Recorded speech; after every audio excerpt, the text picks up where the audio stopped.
Okay, so there's this one verse in St. Paul where he talks about the Antichrist as the man of sin, and then he Yeah. calls him the son of perdition.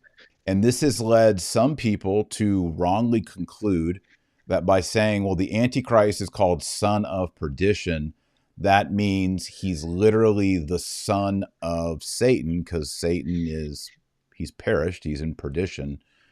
But that doesn't Hmm. necessarily mean that in Greek grammar, Latin grammar, or in English grammar. There are many quotes, and I put them throughout the book, Yeah, that there's the tons. Antichrist will be born of illicit sex. In other words, he's not going Yeah. to come from a nuclear family. There's going to be something wicked and perverted about his conception. We don't know the Yeah. details, just that he's conceived in fornication, adultery, some kind of a perversion. And this kind of Yeah. goes back. There's a section of the book where I talk about the Antichrist as being foreshadowed by King Solomon, son of David. The only other time 666 appears in the whole Bible is in reference to King Solomon, who annually receives 666 talents of gold, which is Jewish currency, gold. And of course, the number 666 is associated with buying and selling, and this king who is a false messiah, etc. So King Solomon was also conceived in illicit sex. And this is a great quote, I think kind of clarifies the whole thing. It's from St. John of Damascus on his book, The Orthodox Faith. And here's what he says about whether the Antichrist is the actual, literal, biological, somehow incarnate. Yeah. It says this: but he becomes man as the offspring of fornication and receives all the energy of Satan.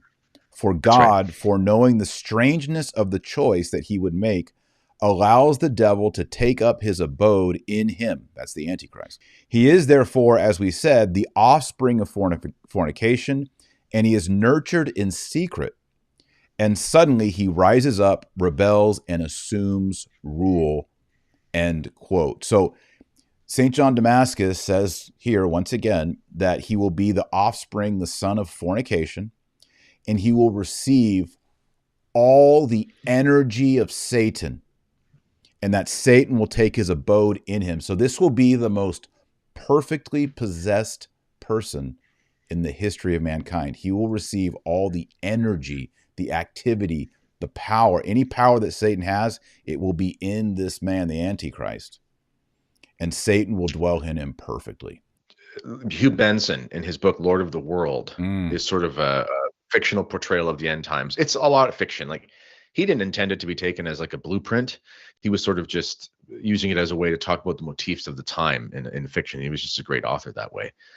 But the man that he shows as being this Antichrist figure, I forget his name, but it's a Jewish name. And basically, he's like a miracle worker in the sense that he just wins everything all the time. Like, he somehow is able to go to like what would be the UN and broker peace between North and South Korea in a conversation, right. like impossible. Like, that's the miracle part of it, because he's got this angelic intelligence.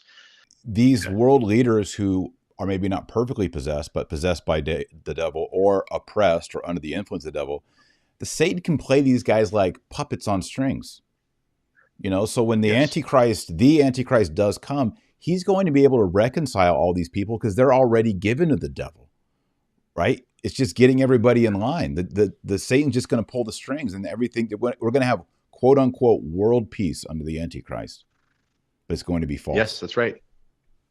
One of the things that you illuminate in the book too, people will say, "Oh, the Pachamama, that's a sign of the Antichrist. Pope Francis is the Antichrist." Actually, no. Mm. As much as Pachamama's bad, um, there's no idolatry now under the Antichrist. Now, don't confuse my meaning saying Kennedy's doing apologetics for the Pachamama. No, it's bad, Yeah, it's but it's not. sinful. It's not the Idolatry. same thing. Commandment number one. Yeah.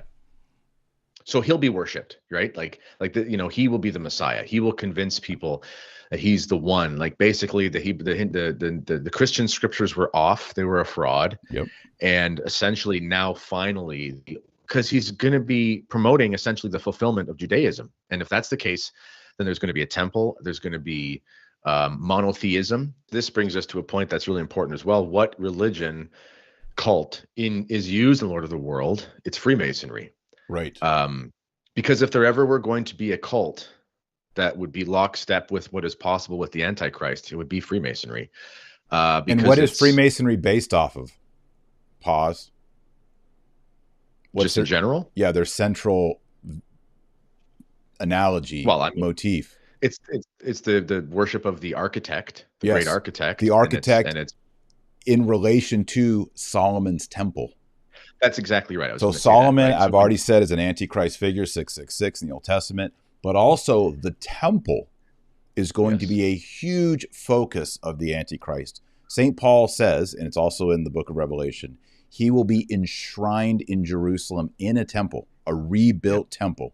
And Freemasonry is obsessed with architecture and the rebuilding of Solomon's temple. Yep. All these things, a false Judaism and this Freemasonic ideal, are going to come together for the worship of man as God. And it's going to be not Jesus Christ our Lord, true God and true man. It's going to be this false Antichrist.